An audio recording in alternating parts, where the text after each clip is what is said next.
Her real first name was Betty, but I'd rather just forget it. So I'll call her the first Mrs. Jones.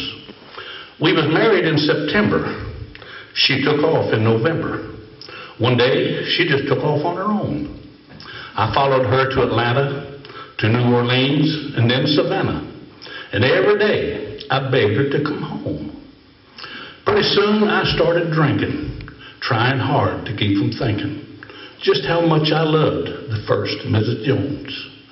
It was cold and dark one morning, just as the day was dawning, when I staggered from a tavern to a phone. When she picked up the receiver, I said, "You better come out, or I'm coming in, Mrs. Jones." I put a pistol in my jacket. I went out and hailed a taxi.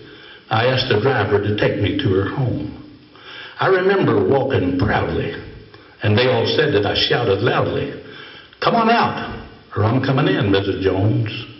Well, the next thing I recall, I was walking through the forest. I was looking for a place to hide her bones.